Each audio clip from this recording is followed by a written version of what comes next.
وتو پندەکانی لوقمانی حەکیم. بسم الله الرحمن الرحيم.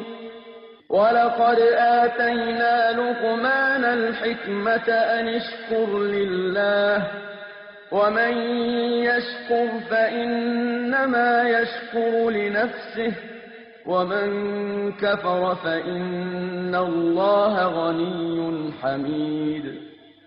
وإذ قال لقمان لابنه وهو يعظه يا بني لا تشرك بالله إن الشرك لظلم عظيم.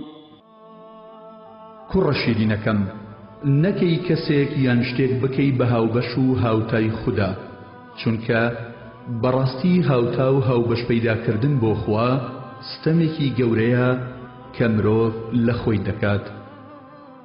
ئەی کوڕی ئازیزم، بەڕاستی گەرگوناهێک بە ئەندازەی تۆوی خەردەلەیەک هەبێت و لەناو بەردێکدا لەناو ئاسمانەکان یان لە زەویدا حەشار درابێت، خوا دەیهێنێتەوە ڕێت.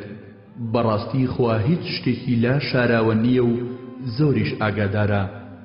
کوڕی شیرینم، نوێژەکانت بە چاکی ئەنجام بدە، فەرمان بکە بە چاکە و ڕێگری بکە لە خراپە و ئارام بگرە لە بەرامبەر ئەو ناخۆشیانەی تووشت دەبن.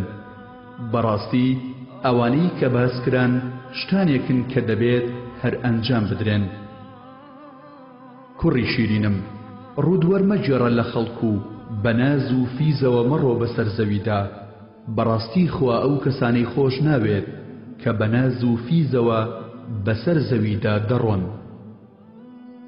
کوڕی شیرینم، لە کاتی ڕۆیشتنتدا مامناوەندی بڕۆ و بە دەنگی نزم قسە بکە.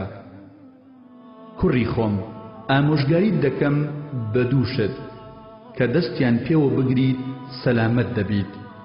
یەک، پارە تا پێی بژیت. دوو، ئاین بۆ سەرفرازی ڕۆژی دواییت. ئەی کوڕی شیرینم، بەهۆی کەسابەتی حەڵاڵەوە خۆت لە هەژاری بپارێزە، چونکە هەر کەسێک هەژار بوو بێت سێش تووشی دەبێت: کورتی لە ئاینەکەیدا، لاوازی لە عەقڵیدا، نەمانی پیاوەتی. لەو سیانەش گەورەتر خەڵک بە سووک تەماشای دەکەن.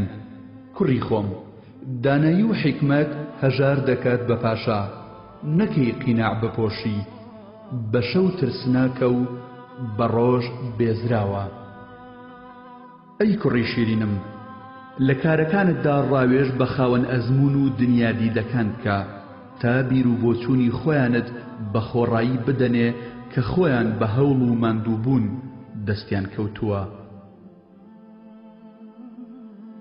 ئەی کوڕی خۆم، ئەگەر گەدەت پڕ کرد بیرکردنەوەت نامێنێت و داناییت کەڕ دەبێت و ئەندامانی لاشت هەمووی لە کار دەکەون. ئەی کوڕی شیرینم، زۆر یادی خوا بکە، چونکە کەسێک یادی خوا بکات خۆی گەورەش یادی ئەو کەسە دەکات. ئەی کوڕی خۆم، با گوناهەکانت هەمیشە لەبەر چاوت بن، چاکەکانیشت پشتگوێ بخە. لە گوناهەکانت پەشێمان بە و چاکەکانت بە زۆر مەزانە. ئەی کوڕی شیرینم، هەر کاتێک گوناهبارێکت بینی قسەی پێمەڵێ، لەو کاتەدا گوناهەکانی خۆت بێنەوە یاد، چونکە تۆ تەنها پرسیاری کردەوەکانی خۆت لێ دەکرێت. ئەی کوڕی خۆم، گوێڕایەڵی خوا بکە، چونکە هەر کەسێک گوێڕایەڵی خوا بکات هەرچی ئاوات و مەبەستی هەیە بۆی جێبەجێ دەکات و لە خراپەی خەڵکیش دەیپارێزێت. ئەی کوڕی خۆم، گوێ بە دنیا مەدە و دڵت پێی خۆش نەبێت، چونکە تۆ بۆ ئەوە دروست نەکراویت. خۆی گەورە هەر شتێکی لە دنیادا دروست کردبێت زۆر ئاسانتر بووە لە لای لە دروستکردنی خودی دنیا، لەبەر ئەوەی هیچ خۆشیەکی نەکردووە بە پاداش بۆ چاکەکاران و هیچ ناخۆشیەکیشی نەکردووە بە سزا بۆ خراپەکاران. ئەی کوڕی خۆم، ئارام بگرە و خاوەن باوەڕ بە و جیهادی نەفست بکە. بزانە کە ئارامگرتن بەڵندی و گەورەی و بەزەیی و دنیا نەویستی و هەستکردن بە چاودێری خۆی تێدایە. هەر کاتێ لە بەرامبەر حرامدا ئارامگر بوویت و دنیات بەکەم گرت و ناڕەحەتیەکانت لەلا هیچ نەبوو ئەو کاتە هیچ شتێک لە مردن بەلاتەوە خۆشتر نابێت و چاوەڕێی مردن دەکەیت.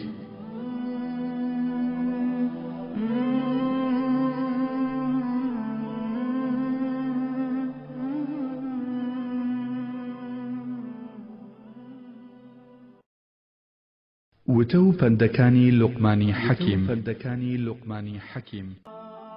کوڕی خۆم، لە یادی خوا بێئاگامە بە و لەخوا بترسە و با کەسیش پێت نەزانێت خەڵکی لە خۆت باید نەکەن، بە قسەی نەزان نەخەڵەکەی، چونکە بەڕاستی تۆ مرواری لە دەستدایە و وا دەزانی پشقلە. کوڕی شیرینم، نەرمونیان بە، هەمیشە هاوڕێی چاک بە، زۆر بیر بکەرەوە و کەم قسە بکە، مەگەر لە وتنی ڕاستیدا زۆر بگری و کەم پێ بکەنە. گاڵتە و سوعبەت زۆر مەکە و قیژەقیژ مەکە و دەمەقاڵێ زۆر مەکە. هەر کاتێک بێدەنگ بوویت با بێدەنگێکت بیرکردنەوە بێت، هەر کاتێکیش قسەت کرد بە دانایی قسە بکە. کوڕی شیرینم، ماڵەکەت بە فیڕۆ مەدە، ماڵی خەڵکیش بە چاک مەزانە. ماڵی خۆت ئەو ماڵەیە کە لە پێش خۆتدا بەڕێی دەکەیت و ماڵی خەڵکیش ئەو ماڵەیە کە لە دوای مردن بەجێ دەهێڵڕێت. ئەی کوڕی شیرینم، هەموو هەوڵێکت لە چاکەدا با بە زۆر لە خۆکردن بێت و هەرگیز نەڵی بەسە، ئەوەندەش گرنگی بە دنیا مەدە کە ئاگات لە خۆ ئامادەکردن بۆ ڕۆژی دوایی نەمێنێت. ئەی کوڕی خۆم، هەر کاتێک خۆی گەورە نیعمەتێکی پێبەخشید با شوێنەواری نیعمەتەکەی بە سوپاسگوزاریت بۆی و خۆ بە کەمزانینت بەرامبەری و چاکەکردن لەگەڵ خەڵکیدا ببینی بەسەرتەوە. هەموو شتێک بەڵای خۆی هەیە، بەڵای کردەوەی چاکەش لە خۆڕازی بوونە. ئەی کوڕی خۆم، ئەنجامدانی نوێژە فەرزەکان لە هەموو کارێک چاکترە. ئەی کوڕی خۆم، لەگەڵ کۆمەڵێکدا دابنیشە کە یادی خوا بکەن، چونکە ئەگەر زانابیت ئەوە زانستەکەت سوودت پێدەگەێنێ، خۆ ئەگەر نەزانیش بیت فێری شتت دەکەن. ئەگەر بەزەیی خوا یان ڕۆزی خوا داباری بەسەریاندا، ئەوە تۆش بەشدار دەبیت تێیدا. ئەی کوڕی شیرینم، لەگەڵ کۆمەڵێکدا دامەنیشە کە یادی خوا ناکەن، چونکە ئەگەر نەزان بیت ئەوە زیاتر نەزانت دەکەن، خۆ ئەگەر زاناش بیت ئەوە زانستەکەت سوودت پێ ناگەێنێ. ئەگەر نەفرەتی خوا یان تووڕەیی خوا دابارێ بەسەریاندا، ئەوە تۆش بەشدار دەبیت تایدا. کوڕی خۆم، سوپاسی کەسێک بکە کە چاکەت لەگەڵدا دەکات و چاکەش لەگەڵ کەسێک بکە کە چاکەت لەگەڵ دەکات، چونکە نیعمەت بەهۆی سپڵەییەوە لەناو دەچێت و بەهۆی سوپاسکردنیشەوە دەمێنێتەوە. ئەی کوڕی شیرینم، بەڕاستی دنیا دەریایەکی قوڵە و خەڵکانێکی زۆرتیایدا خنکان، با کەشتێکەشت تیایدا تەقوای خوا و کردەوەی چاکە و ئەو توێشوت بێت کە هەڵی دەگریت. هەوڵ بدە با تیایدا قازانج بکەیت. ڕۆژەکانی شەپۆلی دەریاکەن و کتێبەکەی خۆش ڕێنیشاندەرە و گێڕانەوەی نەفس لە ئارەزوو حەبلەکانێتی و مردنیش کەنارەکەیەتی و قیامەتیش سەختە و تۆ دەچیت بۆ ئەوێ و فەرمانڕەواش لەوێ هەر خوایە. ئەی کوڕی شیرینم، تەوبەکردن دوامەخە، چونکە لە پڕ مردن یەخەت پێدەگرێت.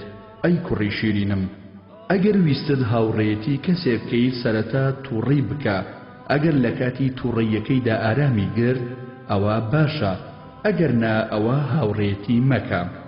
ئەی کوڕی خۆم، لەو ڕۆژەوە کە تۆ هاتوویتەتە دنیاوە تۆ پشتی تێدەکەیت و لە قیامەت نزیک دەبیتەوە و بەرەو لای دەڕۆیت.